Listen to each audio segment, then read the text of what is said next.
The first thing I remember is every single fork freezing midair when the New Year's countdown music still blasted through the speakers. Mason yanked his girlfriend toward me, that same smug grin he'd worn since we were kids. "Look, everyone," he announced loud enough for the whole room to hear. "This is my sister. Probably lesbian, right? Can't even keep a guy around." My parents smirked like it was the funniest joke of the night. A few cousins chuckled. The champagne glasses stopped moving. I didn't flinch. His girlfriend Riley just gave the smallest, weakest smile, then looked straight at him and said 5 quiet words that made his face turn white as the snow outside. Every laugh died instantly. My name is Harper Ellison. I've spent 33 years being invisible in my own family, and that night the lights finally flipped on, just not the way any of them expected. If you've ever been the punchline at your own family table, stay with me. This one ends with the kind of fireworks they never saw coming.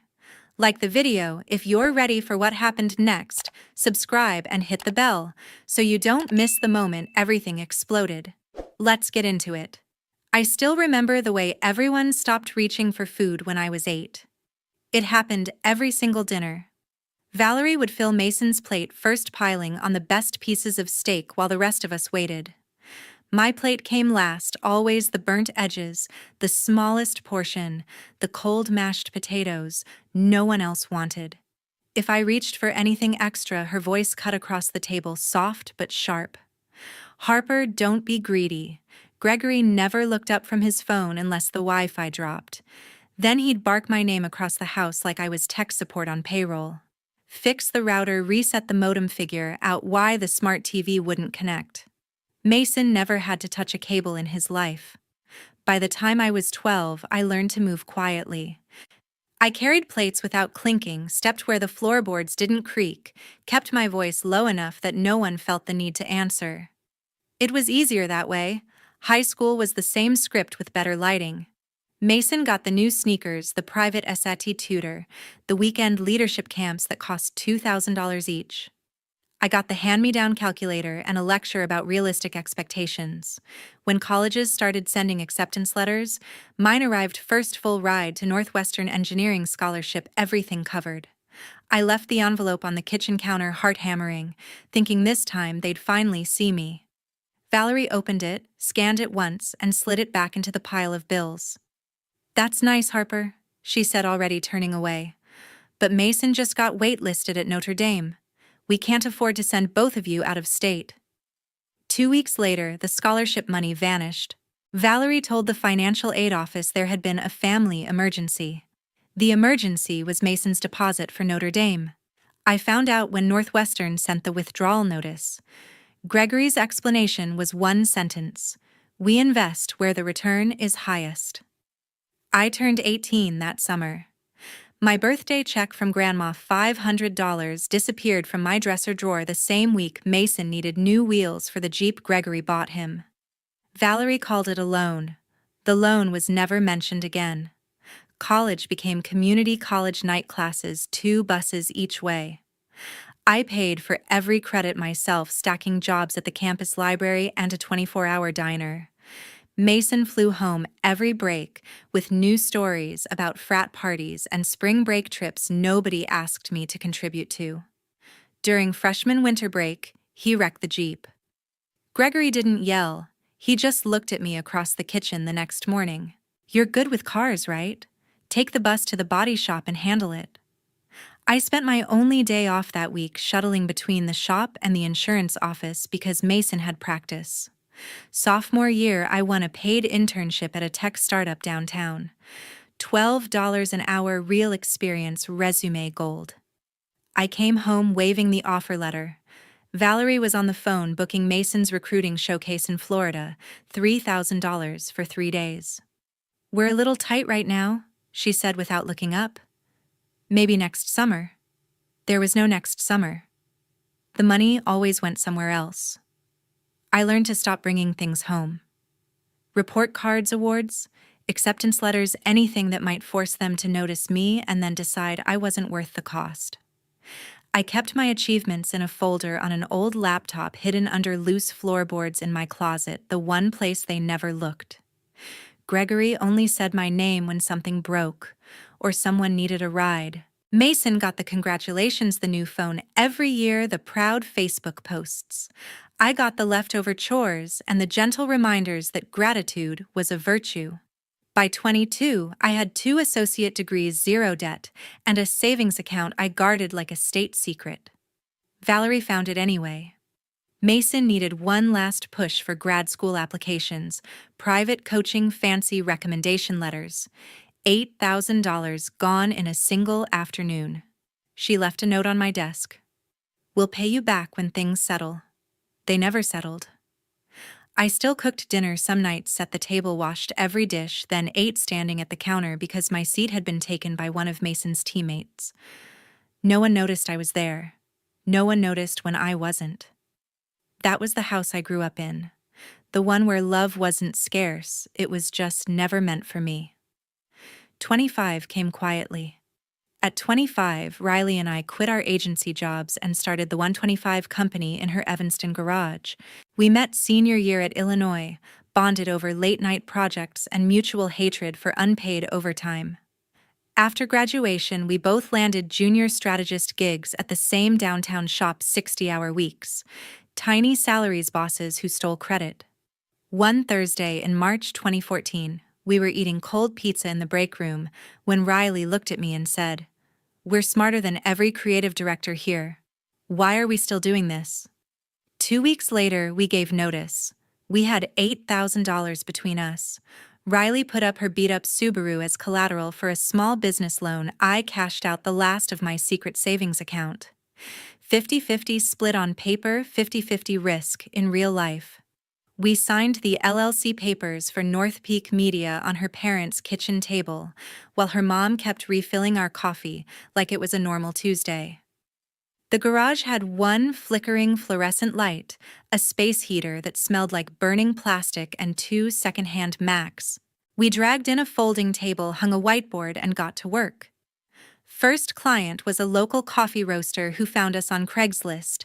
They paid $2,000 for a full rebrand and social strategy. We delivered in 9 days, running on Red Bull and pure terror. When the wire transfer hit our business account, we just stared at the screen for 5 minutes, then screamed like we'd won the lottery. Month 2. We hired our first freelancer, a motion graphics guy who worked for Equity and Ramen. Month 3, we lost 2 clients because we undercharged and overpromised. We ate instant noodles for dinner so often, the smell still makes me gag. Riley handled operations and client calls. I built every deck, every content calendar, every targeting sheet. We slept on air mattresses between the servers when deadlines got brutal. Some nights the garage dropped to 40 degrees, and we worked wearing fingerless gloves, breath fogging the air while we argued over shade of blue for a landing page. By the end of 2014, we broke even. By summer 2015, we moved into a tiny office above a vape shop in Wicker Park, 1,200 square feet, leaky ceiling, but it had heat and actual walls. Revenue hit 6 figures that year. We paid ourselves $28,000 each, first real paycheck either of us had ever seen, with our own company name on it. 2016, we landed a national outdoor brand. One campaign tripled their online sales in 6 weeks. Awards followed, mentions in Adweek, speaking gigs at small conferences. Investors started circling. We turned most of them down. We wanted to stay independent, stay ours. Riley became the face clients loved, calm, polished, always smiling on calls. I stayed behind the scenes, the one who built the actual strategies that made the numbers work. We never fought about credit. The contracts still read, Harper Ellison and Riley Vaughn, co-founders, 50-50, no hyphen, no, and. Early 2017, we hit 7 figures annual revenue. We rented real office space, downtown, glass walls, plants that didn't die, 20 employees who actually got health insurance. We threw a party on the roof, cheap beer and a playlist we made at 3 a.m. Riley raised her plastic cup and said, "We did this with nothing but laptops and stubbornness." Everyone cheered. For the first time in my life, I felt seen, and it was by someone who had never once asked me to shrink. We thought the hard part was over. In June 2017, Valerie and Gregory showed up at the office unannounced, Mason trailing behind them in a brand new suit that still had the tags dangling inside the jacket. Valerie smiled at the team like she owned the place. "We've decided Mason will step in as creative director," she declared. Fresh ideas, family energy, all that. He had just graduated with a marketing degree he barely earned and zero professional experience. The current CD, a guy who'd been with us 2 years, got walked out the same afternoon with a cardboard box. Mason's first week, he missed every stand-up, showed up at 11, and spent most afternoons at rooftop bars. When a client asked for a TikTok strategy, I stayed until 4 in the morning building the deck trend analysis hook formulas, stitch ideas, full production calendar. I saved it in the shared drive under Q3 Sports brand. Final. Next morning, the same file appeared in the client folder titled Mason Ellison, Sports Brand Concept. My name was gone. Every caption, every transition idea, every hashtag cluster was identical. He'd just swapped the cover slide. Riley saw the revision history. She looked at me across the desk, eyebrows raised, but said nothing. I just nodded and kept working. It became routine. I'd finish a Reels campaign for a beauty client, upload at midnight, wake up to Mason presenting it at 10 with his own voiceover. The team started clapping for him. Clients started asking for the Mason touch. Meanwhile, his betting habit grew. I noticed odd transfers first, 5,000 here, 8,000 there, always marked vendor advance or influencer deposit. By 2020, the amounts climbed. 10 grand to an account labeled ME Personal Consulting, then 15. I pulled the bank logs one night and saw the pattern transfers timed minutes after NFL games ended on Sundays. I started saving everything. Screenshots of Slack where he called my strategies safe and boring, recorded Zoom calls where he claimed concepts he'd never touched, exported every revision history that showed my original files and his copy-paste uploads. I kept a private folder labeled Receipts. In meetings, he'd lean back, feet on the table, and say things like, "Harper's great at execution, but vision. That's my department." The new hires laughed. Riley's jaw tightened, but she stayed quiet. 2022, he lost $62,000 on a single playoff weekend. The next Monday, a transfer for $65,000 left the company account at 2:14 a.m. The memo line just said, talent fee. I checked the recipient, a sportsbook in New Jersey. I added it to the folder. By 2023, the total crossed $178,000. He got bolder, started approving his own expenses, signing my digital signature on invoices I never saw. On Slack, he posted in the main channel, "Harper's been struggling with bandwidth lately, happy to pick up the slack." The laughing emojis piled up. Riley read it, closed her laptop, and looked out the window for a long time. Still nothing. I kept building the campaigns that paid everyone's salaries, kept watching my work walk out of his mouth, kept saving every bite of proof. From 2021 on, nothing he touched stayed clean. Some nights I sat alone in the office after everyone left, scrolling through 7 years of stolen slides, and felt the same cold calm I used to feel eating cold leftovers at the kitchen counter. Only this time, I wasn't staying quiet anymore. On the night of December 28, 2024, Lauren Parker, our former accountant who'd left the company back in November, texted me a single 47-page Excel file with no message attached. I opened it at 11:47 p.m. in my dark apartment. Rows and rows of transfers, every single one signed by Mason. Dates, amounts, fake vendor names, routing numbers. $178,422.31 moved over 19 months. She had highlighted the sportsbook IP addresses in red. I called her immediately. "How long have you known?" "Since the day I quit," Lauren said, voice low. "I kept remote access to the read-only ledger. I thought I was being paranoid until the numbers wouldn't balance anymore. She'd spent weeks matching withdrawal timestamps to NFL game clocks, cross-referencing burner accounts, pulling public gambling loss records that somehow ended up in Mason's name. The file was airtight. We met the next morning, December 29th, at a quiet coffee shop in Logan Square. Lauren slid a USB across the table. Everything's here. Bank logs, forged approvals, tax forms he never filed. Enough for criminal charges. That same afternoon, we sat in a law firm on LaSalle Street. The civil attorney, a woman who specialized in corporate fraud, read the summary in 12 minutes and looked up. This isn't just embezzlement. It's tax fraud on a federal level. The IRS will eat him alive. We spent the rest of the day in her conference room. Signed retainers, printed copies, built timelines. By 6 p.m., we had a sealed complaint ready for filing and a whistleblower submission addressed to the IRS Criminal Investigation Division in Chicago. December 30th, we drove to the federal building downtown. Lauren handed the envelope to the agent herself while I waited in the car. The receipt stamp read 9:42 a.m., case number assigned on the spot. Riley knew every step. I'd told her the night Lauren first texted. She listened without interrupting, then asked only one question. Does he suspect anything? Not yet. She nodded once. Then I keep playing the happy girlfriend until the clock hits 0. No one watches me closer than he does right now. She still showed up to holiday parties on his arm, still laughed at his jokes in the office, still posted couple photos on New Year's Eve like nothing was wrong. Every smile was another layer of camouflage. I spent those same 48 hours finalizing the presentation deck, every stolen slide, every fraudulent transfer, every Slack message compressed into a single folder on a brand new USB. I labeled it plainly, evidence. Lauren texted the night of the 30th IRS confirmed receipt.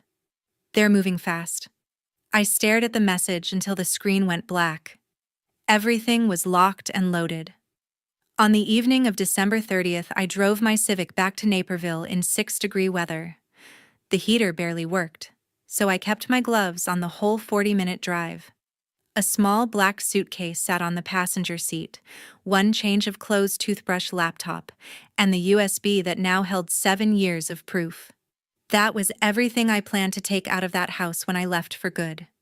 I pulled into the cul-de-sac just after 8. The street looked like a Hallmark card, every roofline dripping with white icicle lights, inflatable snowmen glowing on lawns, wreaths the size of car tires on every door. Valerie had outdone herself this year. The Ellison house was the brightest on the block because appearances always mattered more than heat bills. I didn't go inside yet. I parked 2 houses down, killed the engine, and just sat there watching the colored lights blink through the bare trees.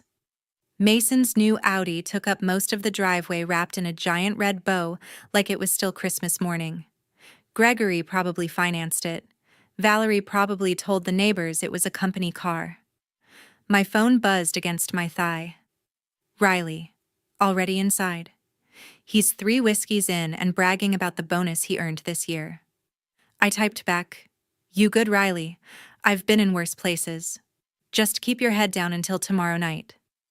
Another message came 30 seconds later. "Riley, I've been on the inside long enough.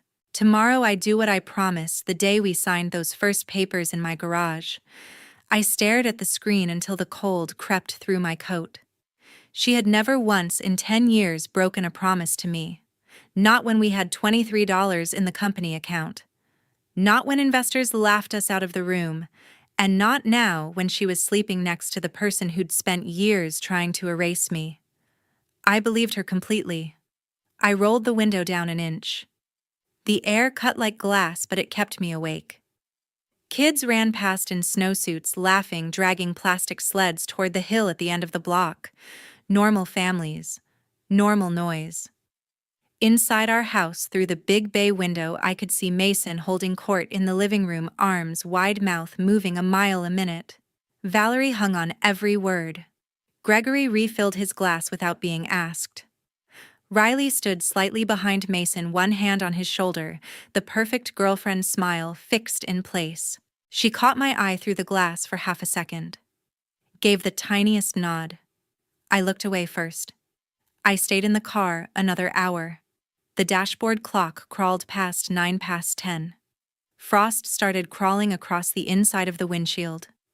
Every few minutes, another cousin or neighbor arrived, tires crunching over packed snow doors, slamming voices carrying across frozen lawns. At 10:47 p.m., I finally grabbed the suitcase, and the USB walked up the salted driveway and let myself in, with the key I hadn't used in months. The entryway smelled like cinnamon and pine, and the same lemon polish Valerie had used since I was 10. Mason's voice boomed from the kitchen. "Took you long enough, Harper? Thought you were too busy being important to show up on time." I didn't answer. I set the suitcase by the stairs, slipped the USB into my pocket, and went upstairs to the same bedroom that still had my high school posters curling at the edges. I didn't unpack. I didn't plan to stay long enough for that. I lay on top of the covers, fully dressed, boots still on, and watched the fairy lights from the neighbor's tree flicker across the ceiling until the house finally went quiet around 2. My phone lit up one last time. "Riley. See you tomorrow night. Midnight." I typed back a single word. "Always." The clock on the mantel hit 11:55 p.m. on December 31st, and the first fireworks cracked open the sky above Naperville. The living room was packed, cousins on the sectional, neighbors on folding chairs, champagne flutes catching the colored flashes through the windows. The TV blared the downtown Chicago countdown volume low under overlapping conversations. Mason stood in the center, arms slung around Riley, whiskey sloshing in his other hand. He spotted me leaning against the archway and raised his glass like a toast. 10-9. The TV crowd chanted. He grinned wider. "Everybody quick toast to my sister. Probably lesbian, right? Still can't land a single guy." Laughter rippled. Valerie smirked into her Prosecco. Gregory lifted an eyebrow like it was clever. 8-7. Riley stepped out of Mason's arms, smooth as silk. She walked straight to the TV, picked up the remote from the coffee table, and killed the broadcast feed. The screen went black. Silence dropped so hard the fireworks outside sounded miles away. Riley pressed one button on the small black remote in her other hand. The 85-inch screen lit up again, this time with the North Peak Media logo and a single slide in bold red, "Mason Ellison. Terminated effective immediately." Mason blinked. "What the hell?" Riley turned to the room, voice calm, loud enough for the back row. "For anyone who doesn't already know, my name is Riley Vaughn. I am co-founder and 50% owner of North Peak Media since 2014. Not Mason's girlfriend, not his +1, co-founder. With Harper." She clicked. Next slide, bank transfer logs, dates highlighted, sportsbook logos stamped across each one. $178,422.31. Gasps, phones lowered, another click. Slack screenshots, Mason calling my work garbage, claiming every campaign as his own.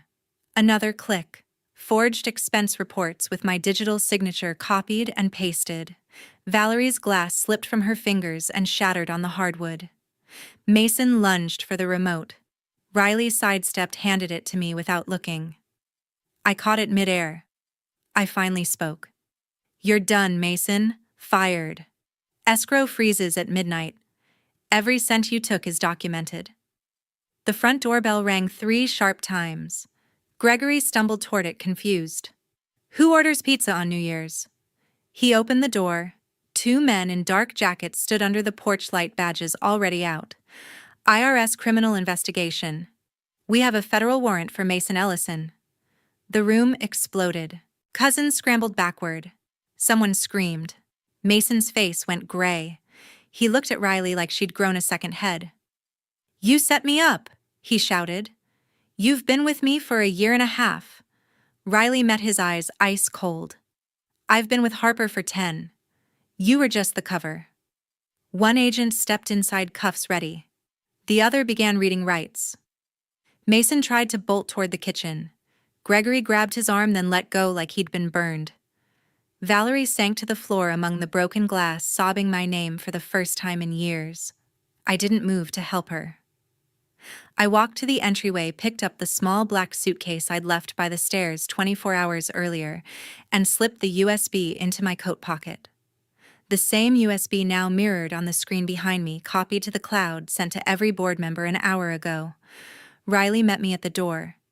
She didn't touch me, just nodded once. Outside, fireworks painted the sky red, green, gold. Sirens started in the distance, growing louder. I stepped over the threshold into the freezing night. The agents were already guiding Mason down the salted walkway in cuffs. He was yelling something, but the wind swallowed it. I didn't look back. I got in my Civic, started the engine, and pulled away from the brightest house on the street as the clock on my dash flipped to 12:02 a.m. Happy New Year. Yuli 2025. I sit in the new corner office overlooking the Colorado River in Austin. Sunlight bounces off the water and floods the room. The sign on the glass door reads, North Peak Media, South HQ. Riley's office is across the hall. We kept the same 50-50 split, same partnership agreement, just new skyline. The old company in Chicago is technically still alive, but 70% of the staff took our relocation packages and came south with us. The rest scattered when the bankruptcy filings hit the papers. Creditors picked over what was left. The downtown lease got terminated in April. Someone told me the space is now a WeWork. Mason's criminal case is moving slowly. The civil suit we filed cleared summary judgment in May. The judge ordered full restitution plus penalties. He still lives in the Chicago area, but the Audi is gone and the apartment lease is in someone else's name. I don't check his socials anymore. I blocked everything the night I drove away. Valerie and Gregory sold the Naperville house in March. The market was hot, but after liens and back taxes, they walked away with almost nothing. Last I heard, they moved into a 2-bedroom condo near O'Hare. Neither has tried to contact me. My number changed the day I crossed the Texas state line. Their names are just names now. Riley and I never talk about the 18 months she spent dating him. We don't need to. Some nights we close our laptops, order tacos from the truck downstairs, and sit on the balcony watching kayaks drift by. That's enough. We hired Lauren as our new CFO. She starts Monday. The irony makes us laugh every time we say it out loud. Revenue this quarter is already higher than our best year in Chicago. Clients followed us. New ones keep calling, and for the first time, the contracts have both our names on the cover page from day one. No explanations required. Sometimes tourists stop on the Congress Avenue Bridge at sunset to watch the bats. I stand among them, phone on silent, wind in my hair, and realize I can't remember the last time I felt small. I kept one thing from the old house, the folder on my desktop labeled receipts. It's still there, encrypted, untouched since January.